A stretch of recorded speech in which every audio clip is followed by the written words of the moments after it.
자, 1절, 한 절에 말씀드렸다시피 오늘의 사건을 이해하는 아주 중요한, 그리고 또 40년의 사건을 응축해 볼 수 있는, 아주 유추해 볼 수 있는 그런 내용들이 굉장히 많이 밀집되어 있습니다. 먼저 여기 보니까 회중이 첫째 달에 그랬습니다. 정확한 때는 언제냐면 이스라엘 민족이 광야에서 나온 지 40년 되는 해의 첫째 달에 해당이 되는 거죠. 그 40년, 그러니까 40년째 되는 1월, 이렇게 한번 우리가 이해하면 조금 이해가 쉬울 것 같습니다. 여기 또 보니까 신광야에 도착해 가데스 바네아에 머물렀습니다. 그렇게 표현하고 있습니다. 여기 보니까 두 가지 지명이 나오죠. 하나는 광야, 그리고 하나는 지역 이름이 나옵니다.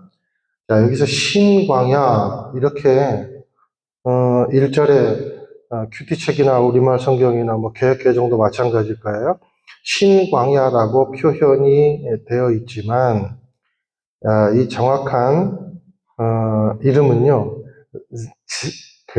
발음이, 그러니까 Z 발음, 그러니까 Z 발음이 나가지고 진광야예요. 이해되십니까? 그러니까 이제 진광야, 뭐 그냥 그렇게 한번 생각해 보면 되겠습니다. 성경에는 둘 다 그 신광야 표현이 되어 있는데, 신광야는 비슷한 발음으로 두 개가 있었다, 이렇게 생각을 하시면 되겠습니다. 그래서 또 하나는 신광야, SIN으로 시작하고요. 그리고 지금 나오는 이 신광야는 여러분들이 우리말 성경 큐티책 보세요. 밑에 zin이라고 나와 있죠? 어렵습니까? 넘어가 버릴까요? 이게 ZIN 이렇게 이제 표현이 되어 있습니다. 그런데 이 비슷한 발음의 광야에 희한하게 똑같은 사건이 일어났더라라는 거예요. 오늘 일어난 반석 위에 물을 낸 사건이 바로 그것입니다. 자, 출애굽기 17장에 먼저 하나의 사건이 나오는데, 첫 번째 사건, 이 백성들이 신광야, 그러니까 진이 아니라 신광야 르비딤이라는 곳에 있었는데 거기서 목이 말랐어요. 그래가지고 백성들이 모세를 원망하고 하나님을 원망하는 그런 대목이 나옵니다. 출애굽기 17장에 나와요. 그러니까 오늘 이 진광야하고는 완전히 다른 곳이에요. 이 신광야는 호렙산 가까운 곳에 있었습니다. 그리고 진광야는 이제 가나안에 아주 가까운, 그러니까 가데스 바네아에 있었던 지역인 거죠. 자, 이때는 아마도 이 신광야에서 그 반석이 나올 때는 1년도 아마 채 안 된, 그러니까 애굽에서 출애굽한 지 1년도 채 안 된 시기에 이런 일이 일어났는데, 이때는 하나님이 뭐라고 말씀하시냐면 물을 하나님이 공급을 해주시는데, 하나님이 모세에게 뭐라고 말하냐면 반석을 내리쳐라고 말을 해요. 반석을 쳐서 물을 내라, 이렇게 말씀을 하십니다. 그런데 오늘은 말씀해 보니까 그 7절에 보세요. 저 바위에다가 말하면 그것이 물을 낼 것이다, 이렇게 표현하고 있어요. 다르죠, 그죠? 다르죠? 오늘은 반석을 가리켜서 선포하라라고 말씀을 하십니다. 그런데 모세는 40년 전에 반석에 물을 쳐서, 바위를 쳐서 물을 내듯이 오늘도 바위를 쳐서 물을 내는 그런 일이 일어나요. 그래서 꾸중을 들은 거예요. 자, 중요한 것은 성경에서 반석은 누구를 가리키냐면 보통 예수님을 가리킵니다. 예수님. 자, 예수님이 베드로에게 뭐라고 말씀하셨습니까? 내가 이 반석 위에 교회를 세우리라 말씀하셨어요. 이 반석은 뭡니까? 예수님이라는 반석, 기초 위에 네가 교회를 세울 것이다. 십자가와 부활을 토대로 해서, 교회의 토대는 뭐예요? 십자가와 부활이라는 거예요. 교회의 토대는 뭐예요? 예수님이라는 거예요. 그 위에다 교회를 세울 것이다 라고 하는 말입니다. 여기서 반석은 누구입니까? 그러면 예수님인 거죠. 그래서 우리가 부르는 찬양도 있잖아요. 우리가 만세 반석 열리니, 그죠? 어린 양의 예수의 보좌가 열리는 거예요. 그러니까 천국이 장막인 거예요. 예수님이 거하는. 그곳이 열리니까 우리가 그 반석으로 들어간다는 의미예요. 그래서 만세 반석 열리니라고 합니다. 그리고 우리가 뭐 청년들이나 또 젊은이들이 찬양하는 중에 만세 반석 예수 내 반석 그 노래 아시는 분? 권사님 잘 아시네. 그런 거 있잖아요. 그러니까 뭐요? 예수님이 반석이 되신다라는 거예요. 그러니까 이 신광야에서도 예수님이 반석이 되셨고 그것을 예표하는 거죠. 마찬가지로 진광야에도 마찬가지다라는 겁니다. 그런가 하면 이 반석은 하나님을 가리키기도 해요. 사무엘하 22장 2절과 32절에 보니까 이런 말씀이 있어요. 이르되 여호와는 개정으로 하니까 이렇게 말해요. 이르되 여호와는 나의 반석이시요 나의 요새시요 나를 위하여 나를 건지시는 자시요. 하나님이 누구라고요? 반석이라고요. 32절에도 보니까 여호와 외에 누가 하나님이며 우리 하나님 외에 누가 반석이냐. 하나님은 누굽니까? 반석은 누구를 가리켜요? 삼위 예수님, 삼위 하나님을 가리킨다. 이렇게 보면 맞다라는 겁니다. 자, 의미가 뭔가? 이스라엘 민족은 땅에서 물이 나기를 원했어요. 그런데 하나님은 뭐라고 말씀하시냐면 이스라엘의 물의 원천은, 이스라엘의 물의 근원은 환경이 좋은 거나 아니면 지역이 좋거나 아니면 수맥이 흐르는 곳이 아니라 이스라엘의 물의 근원은 누구십니까? 하나님이시라는 거예요. 하나님. 그러면 우리 시대의 물의 근원은 누가 되십니까? 예수님이라는 거예요. 그것을 가르쳐 주는 거죠. 자, 예수님이 그 명절에 이렇게 말씀하셨습니다.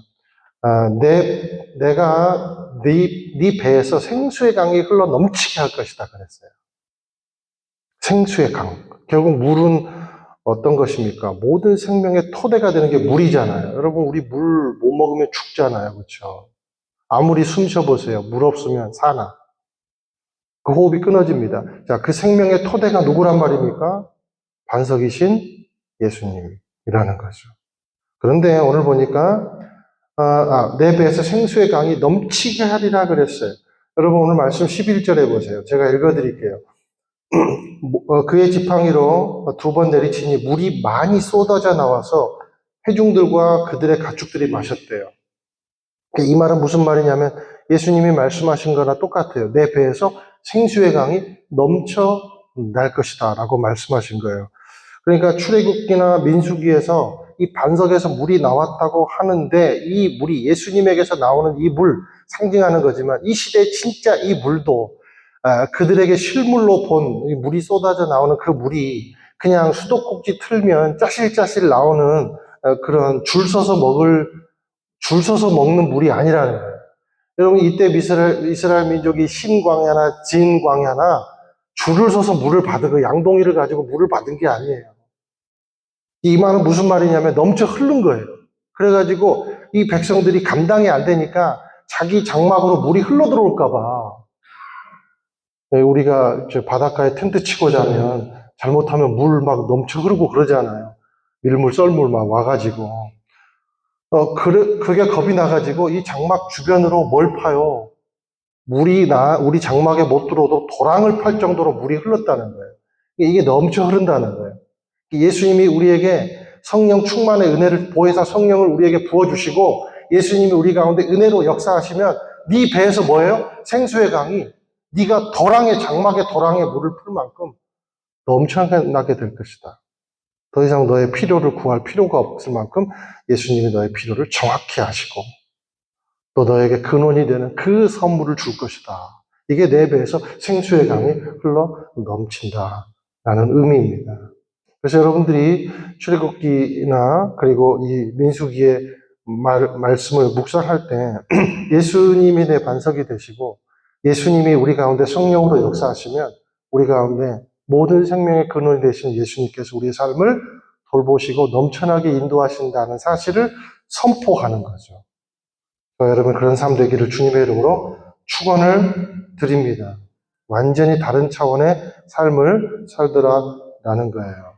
그러므로 저와 여러분이 완전히 다른 차원의 삶을 살고 싶습니까? 그렇다면 반석이 되시는 예수님을 의지하고 성령 충만의 은혜를 받아 누리기를 소망하십시오. 사랑하는 여러분, 믿음은요, 의지하는 힘이 믿음이에요. 의지하는 힘이 믿음이에요. 그리고 넘치는 것은 왜 넘치냐? 의지함이 있었기 때문에 넘치는 거예요. 그러니까 의지함의 결과는 뭐냐면 넘치는 거예요. 넘치는 것. 그리고 우리는요, 성령 충만함으로 말미암아 모든 잘못된 욕구를 물리칠 수 있습니다. 채워도 채워도 부족한 것이 필요해요. 필요. 네, 하나님은 우리의 필요를 채워주고도 남으세요. 여러분 보세요. 필요, 채워도 채워도 여러분 부족하죠. 여러분 필요. 그래서 너무 필요에 몽배다 살면 삶이 필요해요. 안 웃겼나 보다. 라임인데 별로. 저와 여러분이 필요에 목숨 거는 삶이 아니라 사명에 목숨 거는 삶, 은혜를 바라보는 마음이 충만할 때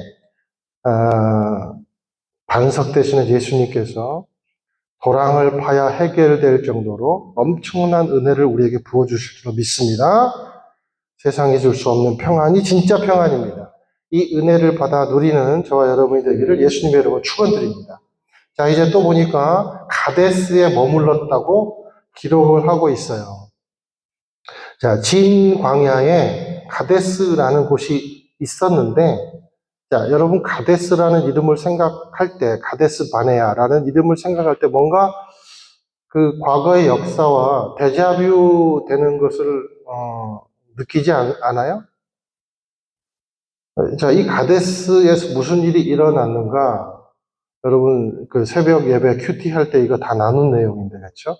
우리가 민수기 13장부터 14장에 나오는 무슨 사건이에요? 가나안 정탐꾼 사건이 바로 이 가데스 바네아에서 일어난 사건입니다. 여기서 10명의 12명의 대표, 그러니까 그 각 지파의 리더들을 정탐꾼으로 세워가지고 가나안 땅에 보냈는데 2명은 긍정적인 말을 했고 그들이 우리의 밥이다 그랬고 이 10명은 우리가 그들의 밥이다 그랬잖아요. 그래가지고 그 결과로 인해서 백성들이 막 원망하니까 이 이 10대표가 샘플로 죽습니다. 저주를 받아서. 그 다음에 무슨 일이 벌어지죠? 너희들이 이 원망한 너희들의 입에서 나온 말대로 내가 해줄게.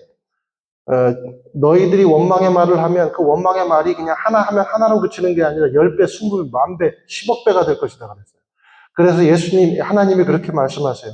너희들이 하루치를 1년으로 해가지고 40년 동안 광야에서 떠돌아다닐 것이다 라고 하나님 분명히 말씀하셨잖아요. 그게 실제로 그 예언을 들은 장소가 가데스 바네아입니다. 그리고 나서 지금 38년이 지난 시간에야 지금 여기 다시 도착한 거예요. 38년이 지나서. 야. 자, 그리고 이제 1절 하반절에 보니까 거기서 미리암이 죽어 땅에 묻혔습니다. 이 말이 암시하는 것은 뭐냐면 1세대가 다 죽었다는 거예요. 1세대가. 같은 장 민수기 20장 20절에 보면 누가 죽습니까? 아론이 죽어요. 그러니까 이제 모세 혼자 남은 거죠. 자, 여러분 미리암이 얼마나 훌륭한 누이입니까? 그렇죠, 누님, 그렇죠. 모세의 이 갈대 상자를 가슴을 끌어내리면서 바라봤잖아요.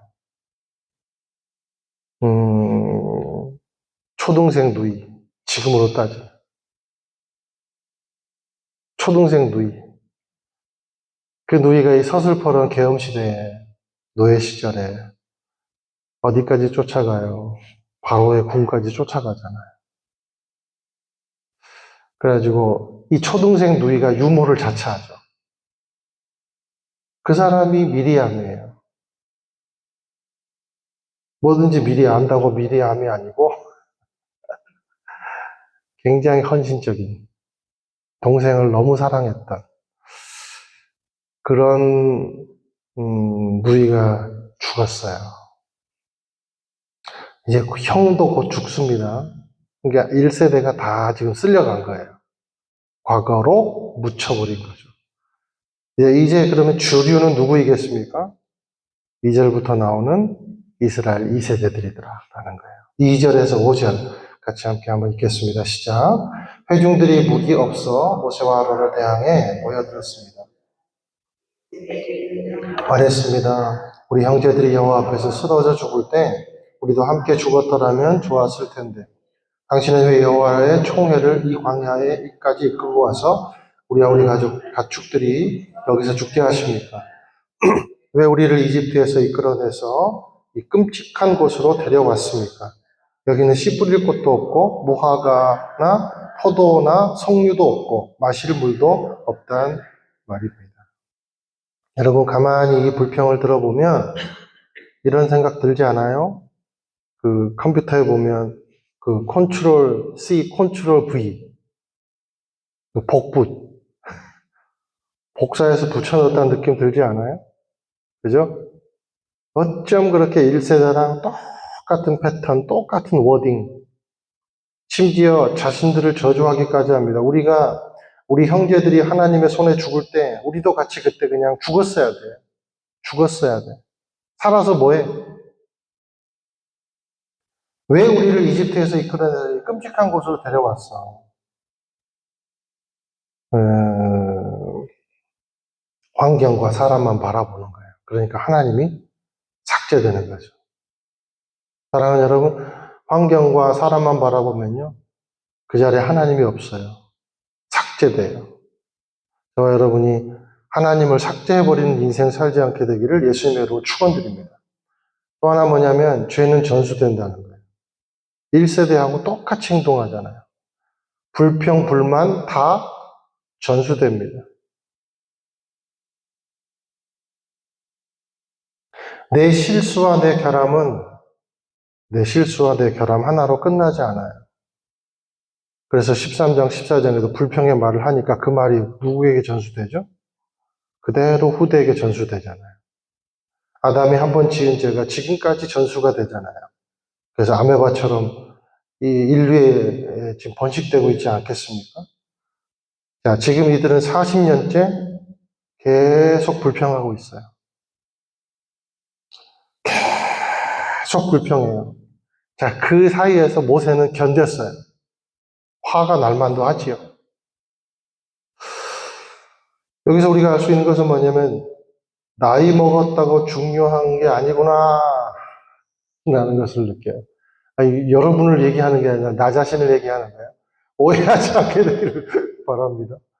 야, 이게 제가 깨달았어요. 야, 내가 나의 나이를 세며보면서 나이 먹었다고 중요한 게 아니구나. 나이만큼 성숙해지는가? 그것도 아니구나. 세월이 흐른다고 자동으로 성숙되는가? 그게 아니다라는 거예요. 그런데 우리가 하나 희망이 있습니다. 죄도 전수되지만 은혜도 전수되더라. 그래서 제가 말씀드리잖아요. 이엔 바운즈의 말을 빌어서 기도는 기도한 사람보다 오래 산다. 여러분, 기도는 전수됩니다. 은혜는 전수됩니다. 반면 죄도 전수됩니다. 무섭죠. 이 사실을 아는 자가 나이만큼 성숙될 수 있어요. 둘 다 전수되는 거라면 불평보다는 기도를 택하는 것이 현명한 미래, 성숙한 미래를 여는 선택이 된다라는 사실을 저와 여러분이 믿게 되시기를 축원드립니다. 여러분이 오늘 던진 이 웬마디의 기도 한마디는 전수될 거예요. 저와 여러분이 자녀들을 위해서, 나라와 민족을 위해서, 교회를 위해서 여러분이 주여 외치면서 기도한 그 기도는요, 전수될 줄로 믿어요. 여러분 가정을 타고 흘러서 여러분 자녀들에게 전수될 줄로 믿어요. 자자손손에게 전수될 줄로 믿어요. 내 기도가 내 남편을 살리고 해외에 있는, 국내에 있는 자녀들을 살리고 다음 세대를 살리는 줄로 믿습니다. 전수되게 하십시오. 선한 것이. 그게 성숙한 거예요. 6절에서 9절 또 읽겠습니다. 시작. 모세와 아론이 그 무리에게서 물러나 회막 입구로 가서 얼굴을 땅에 대고 엎드렸습니다. 그러자 여호와의 영광이 그들에게 나타났습니다. 여호와께서 모세에게 말씀하셨습니다. 지팡이를 들어라. 그리고 너와 내 형제 아론은 저 회중을 모아라. 그리고 그들의 눈앞에서 저 바위에다 말하면 그것이 물을 낼 것이다. 너희는 그들을 위해 물이 바다 위에서 나오게 해 저 회중과 그들의 가축들이 마실 수 있게 하여라. 그러자 모세는 그분이 명하신 대로 여호와 앞에서 지팡이를 집어 들었습니다. 자, 아까도 살펴봤지만 분명한 건 차이는 뭡니까? 출애굽기 17장에선 반석을 내리쳐라 그랬죠. 그리고 지금은 반석을 가리켜서 선포하라 그랬어요. 그런데 이제 모세가 어떻게 행동을 하는가? 10절, 11절입니다. 시작. 그와 아론이 총회를 바위 앞에 모으고 모세가 그들에게 말했습니다. 너희 불순종하는 사람들아 들으라. 우리가 너희를 위해 이 바위에서 물을 내겠느냐? 그러고 나서 모세가 자기 손을 들어 그의 지팡이로 바위를 2번 내리치니 물이 많이 쏟아져 나와서 회중과 그들의 가축들이 마셨습니다. 아멘. 자, 너희 불순종하는 사람들아 들으라. 이 말을요, 개역 개정으로 보니까요, 무슨 훨씬 심한 말이에요. 그러니까 얼마나 심한 말이냐면 제가 입으로 차마 표현을 하지 못하는 말이에요. 그러니까 이 반역하고 폐역하고 이 지옥의 땔감 같고 이 구제불능한 이 썩을 것들아 이런 말이에요. 어머 다 해버렸네. 이게 이 사람들이 지금 너희 불순종하는 사람들아 이 말이 그 말이에요. 그러니까 지금 폐역하고 반역하고 지옥의 땔감 같은 그런 사람들이다라는 겁니다. 그런데 여러분 이거 보세요. 이것은 하나님의 평가입니까? 모세 자체의 평가입니까? 모세의 평가예요. 하나님의 평가가 아니에요. 자, 보세요. 6절에 보니까 하나님은요, 이 무리들에게 화를 내신 적이 없어요. 뭐라고 표현하냐면 되게 차분하십니다. 저 회중을 모아라. 저 회중과 그들의 가축들이 8절에 2번이나 저 회중들이라고 표현하고 있어요. 아마 하나님께서 그 불평한 와중에서도 4절에 보니까 여호와의 총회를 이 광야까지 그 한마디가 그래도 좀 마음에 들지 않았을까 싶어요. 자, 하나님은 그들에게 화를 내지지 않는데 모세는 뭐라고 회중을 지금 표현하고 있습니까? 하나님의 회중을 반역자, 폐역자, 38년 묵은 실패자, 범죄자, 지옥의 땔감으로 평가하는 겁니다. 한마디로 여기서 너네들 다 죽어라. 이런 말이에요. 그런데 하나님은 이들을 어떻게 봅니까? 죄는 짓고 원망은 하지만 가나안에 들어갈 수 있는 이 세대로 봐주는 거예요, 하나님은. 하나님은 그러니까 지금 이들에 대한 평가를 보류하고 있는 겁니다. 하나님도 보류하고 있는데. 그쵸? 왜 보류합니까? 왜 하나님은 우리에 대한 저주를 지금도 보류하고 계시죠? 약속 때문에. 약속 때문에. 그래서 여러분, 구약, 오래된 약속, 신약, 새로운 약속, 아브라함에게 한 약속 때문에 지금 하나님은 백성들에 대한 평가를 보류하고 있는 거예요. 약속을 성취시켜 주실 때까지. 그런데 모세는 반대해요. 그렇잖아요. 지금 평가를 내려버립니다. 하나님은 우리를 약속을 기반으로 보십니다. 그래서 예수님을 우리에게 주신 거예요. 예수님을 우리에게 주셨다는 것은 하나님께서 우리를 예수님의 가치로 평가하시겠다는 거예요. 저와 여러분의 가치를 평가절하하지 않게 되기를 축원드립니다. 여러분 옆에 있는 사람들을 평가절하하지 마세요. 저와 여러분에게를 구원하기 위해서 예수님께서 흘린 피값은요, 한 사람 한 사람 다 차이가 나는 게 아니에요. 똑같은 함량으로 그 핏방울이 있습니다. 그 가치가 있습니다. 이것을 믿게 되시길 축원드려요. 근데 모세는 그것을 간과한 거죠. 감정을 기반으로 바라보고 있는 거예요. 그래서 하나님의 시선을 놓쳐버린 거죠. 사랑하는 여러분, 저 여러분이 서로를 바라볼 때 감정을 기반으로 바라보지 않게 되기를 축원드립니다. 예수님의 시선을 가지고 바라보게 되기를 축원드립니다. 당신이나 나나 예수님이 우리를 건지실 때는 똑같은 함량이 들어갔더라라는 것을 인정하게 되시기를 축원드립니다. 그러니까 모세는 그래, 너희는 나와 차원이 다르고 진절머리가 나는 거예요. 나만 의인이고 너희들은 불의한 존재다. 이게 바리새인의 시선이 돼버린 거죠, 순간적으로. 우리가 너희를 위해 바위에서 물을 내겠느냐? 하나님이 물을 내고 하나님이 기적의 주체인데 자신이 기적의 주체가 된 것입니다. 사랑하는 여러분, 우리가 사역을 할 때 있잖아요. 내가 팀장을 맡았는데 그 팀이 잘 됐어요. 내가 어떤 예배를 맡았는데 막 그 예배가 너무 잘 돼요. 그 여러분의 능력이에요. 하나님의 주신 힘이에요. 하나님이 주신 거예요. 절대로 간과하면 안 돼요. 절대로. 우리가 너희를 위해 바위에서 물을 내겠느냐? 사랑하는 여러분, 여러분이 열심히 노력해서 달란트가 있는 게 아니에요. 하나님이 주신 거예요. 탤런트, 그러니까 원래. 기프티드, 탤런트, 원래 준 거. 그러니까 이 말은 무슨 말인가? 하나님은 손만 빌려주고 나는 능력의 주체가 될 테다라는 겁니다. 자, 모세가 자기 손을 들어 그의 지팡이로 바위를 2번 내리치지 말라고 선포하라고 했는데 내리쳐버린 거예요. 그러니까 이것은 뭐냐면 이성을 잃어버린 거예요. 감정이 너무 복받친 거예요. 그러니까 지금 모세는 이제 한계에 다다른 겁니다. 충분히 이해돼요. 나 같아도 그럴 것 같아요. 이 불안당들과 38년 살아보세요. 여러분, 우리도 수준이 안 맞는 남편하고 수준이 안 맞는 아내도 똑같이 부치게 남성들 우리 서운하지 않아.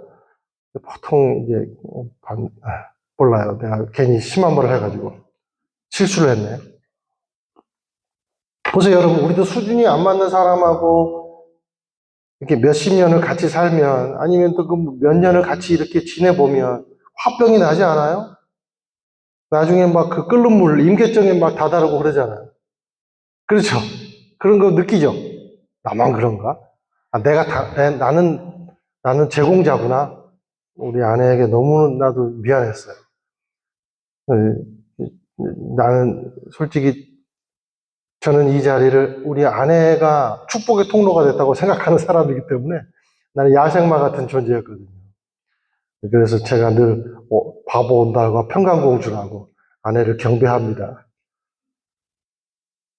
근데 우리가 너무 그런 시절이 오래되다 보면 폭발해버리지 않아요? 그래서 어떤 사람은 자기 자신이 폭발해 버립니다. 그리고 어떤 사람은 타인을 폭발시켜버려요. 지금 모세처럼. 근데 이해돼요. 여러분 보세요. 상황이. 누이도 자기를 그렇게 보호해주고 아껴줬던 누이도 장례를 치른 지 얼마 안 됐습니다. 이제 아론도 곧 죽을 만큼 연약합니다. 말씀드렸잖아요. 서슬퍼런 계엄 시절에 소꿉장난하며 놀아야 되는 그 초동생 누이가 자기를 그렇게 그 동생 하나 살려보겠다고 궁으로 유입되고 유모가 되어서 자기를 길러준 거예요. 근데 그렇게 동고동락했던 누이가 죽은 겁니다. 그런데 이 세대는 마음도 몰라줘요. 내가 얼마나 지금 너희들을 위해서 희생하고 애써왔는데, 얼마나 내가 이 교회를 위해서 헌신했는데, 내가 희생한 그 분량이 얼마인 줄 알아? 이것들이. 그 마음을 몰라준다고 생각하니까 자신을 공격을 하고, 자기 자신을 먼저 공격을 하고, 타인을 테러하는 거예요. 분노가 나고 복받친 거죠. 사랑하는 여러분, 복받칠 때 조심해야 됩니다. 복 받칠 때. 복 받칠 때, 자제하지 않을 때는 오직 한순간뿐이에요. 은혜 받았을 때. 은혜 받았을 때 여러분 복 받친 걸 자제하지 마십시오. 은혜를 받았는데 막 자제한다고 난 절대 두 손 안 들 거야. 막 기도하니까. 그거는 여러분 손해보는 거예요. 은혜 받은 대로 행동하세요. 그거 빼놓고는 복 받칠 때는 무조건 물러나야 돼요. 요셉도요, 형들을 보고 복 받쳤잖아요. 모든 감정이 복 받쳤잖아요. 분노도 막 나고 막 서운하고. 그러니까 어때요? 이 똑똑한 요셉은 어떻습니까? 다 물러가게 하고 혼자 남죠. 자기만의 시간을 가져요. 펑펑 울어요. 자기 정화, 자기 순화의 시간, 자기 분화의 시간을 갖는 거예요. 사랑하는 여러분, 복 받치면 본분을 잃어버립니다. 복 받치면 사명의 원래 자리를 그때 잃어버려요. 복 받치면 결국 하나님의 영광이 떠나가 버린다. 하나님은 다 알고 계시거든요. 우리가 복 받치지 않아도 하나님은요, 다 알고 계세요. 하나님 모르지 않아요. 그것을 의지하게 되시기를 축원드립니다. 복 받칠 때 그대로 행하지 않고 물러서면요, 복 받친 게 복이 될 줄로 믿어요. 12절, 13절 읽겠습니다. 시작. 그러나 여호와께서 모세와 아론에게 말씀하셨습니다. 너희가 나를 믿지 못해서 이스라엘 자손들 앞에서 내 거룩함을 나타내지 못했으니 너희가 이 회중을 내가 그들에게 주는 땅으로 데리고 들어가지 못할 것이다. 이스라엘 자손들이 여호와와 다투었으므로 이곳을 무리바물이라고 했습니다. 여호와께서 그들 가운데서 그분의 거룩함을 나타내셨습니다. 안타깝죠. 결국 이 사건 때문에 모세는 가나안에 들어가지를 못합니다. 정말 애썼는데, 정말 힘썼는데. 저는 이 말씀 보면서 내가 너무 욕심부리지 말아야 되겠다 생각이 들어요. 그것도 과분한 생각이다. 교만한 생각이다. 그런 생각이 들었어요. 하나님이 주신 만큼 하는 거예요. 모세는 이 일로, 그런데 놀라운 사실은요, 성경에 보면 모세는 이 일 때문에 하나님을 원망했다는 말이 단 한마디도 안 나옵니다. 한마디도 안 나와요. 그래서 모세가 지면에 온유함이 그 지면에 승한 사람이 맞는 것 같아요. 모세는 그래서 박수받고 떠납니다. 저 여러분이 이런 존재가 되기를 예수님으로 축원드려요. 박수받고 주님께로 가겠습니까? 아이고, 저 사람 잘 갔어. 그런 평가받고 가겠습니다.